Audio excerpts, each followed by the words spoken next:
He's 5 for 6 from the field. And apparently a problem with the game clock.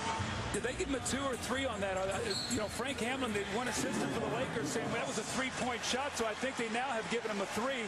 Phil Jackson with that little smile of his telling Frank it's a nice job. So here's the feed right here. You can see he's well behind the line.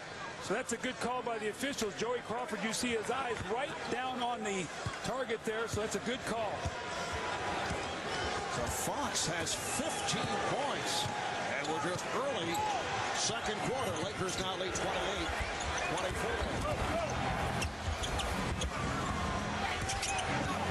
Iverson sets it up for the kid. Yes. And that's a two-pointer. He had a foot on the line. 5 points for the key, and the Lakers lead by 2. This Philadelphia team has got a lot of toughness and courage. The Lakers are going to have, this is the most competitive team they have faced in the playoffs.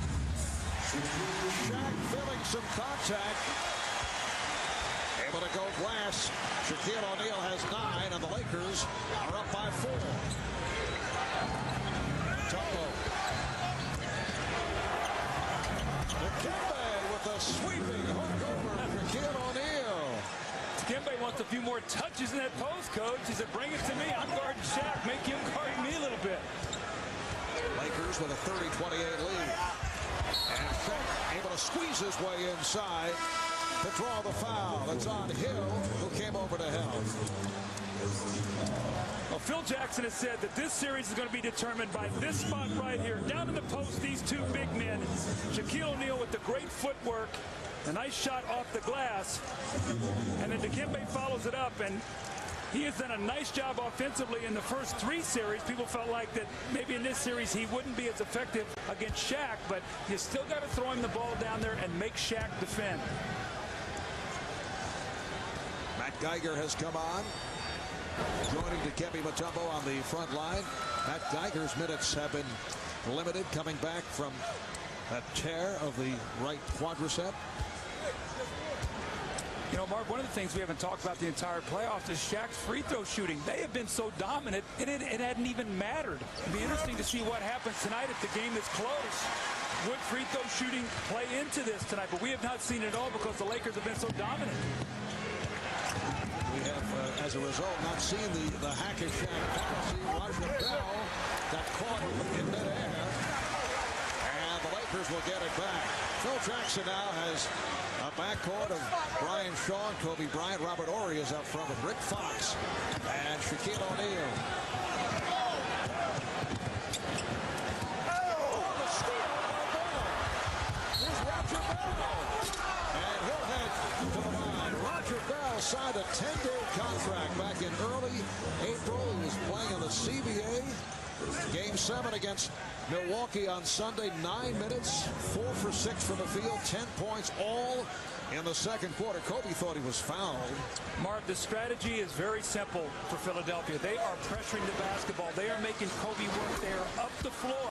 They're trying to flatten out that triangle, get them further out on the floor so they can defend them and not just come down and throw the ball inside to Shaq to put their defense in such problems. So the pressure has hurt the Lakers here early in this game with turnovers. The Laker lead is now 1.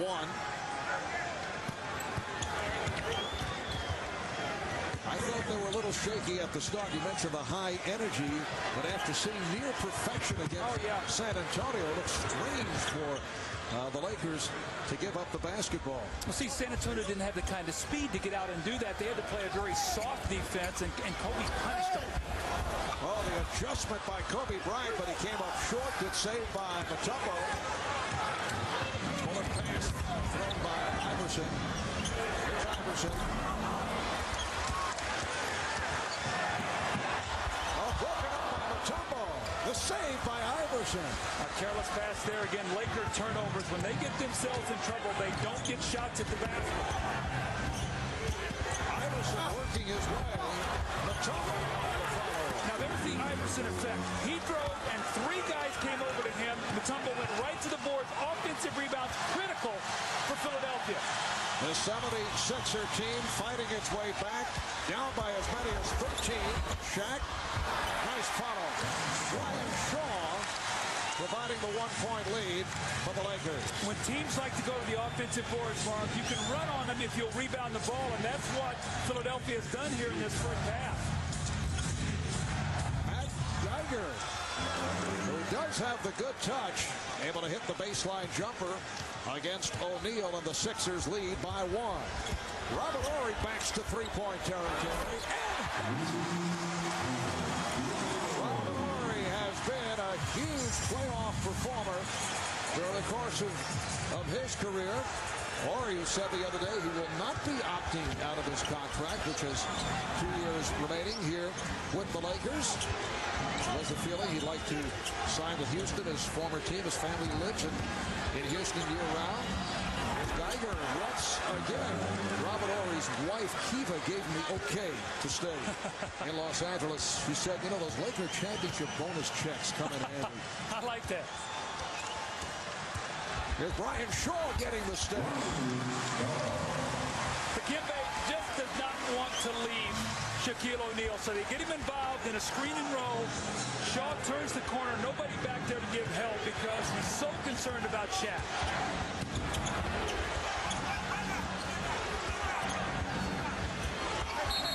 And Iverson taking a timeout.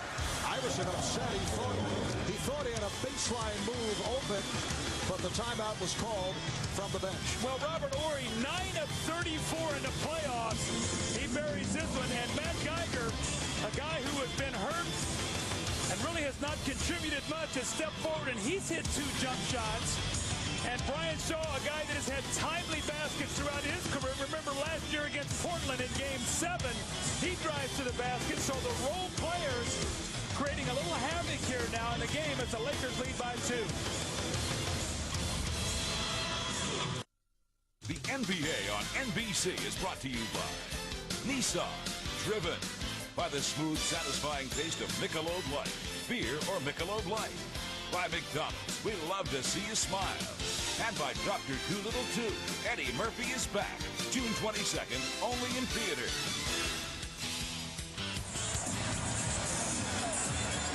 Even when Allen Iverson misses, he creates such opportunities on the offensive board because he draws so many defensive people to him. Dikembe Mutombo coming down the floor. You're going to see him right here, and he's going to get to the basket because of all the guys going over to block the shots. That's why second chance points are so vital to Philadelphia. Iverson creates 2-3 players coming at him, and you can see what Philadelphia does. They go right to that board. You can see Iverson has missed 10 shots. And the rebounds, the Lakers have 7, but 3 of the misses they have gotten back. That is critical because then he can shoot a low percentage and they can still win the game. And Iverson is right on target. He's attempted 17 shots in 17 minutes. Mutombo able to keep him alive. Good hustle by Roger Bell. So there's 2 offensive rebounds on that possession, Mark. It's exactly what we're talking about. It allows the Sixers to shoot a lower percentage but get more shots. Iverson. Geiger off the fake, going glass. So Matt Geiger hit a couple early, and he's had opportunities here, looking to take the Laker big man outside. Here's Shaq. Remember Sean Kemp on Christmas, hitting the outside shots, taking Shaq outside, very effective for Portland. Horry with the steal. Apparently that is Larry Brown's philosophy here tonight with Matt Geiger. Horry got the step rejected by Mutombo. Mutombo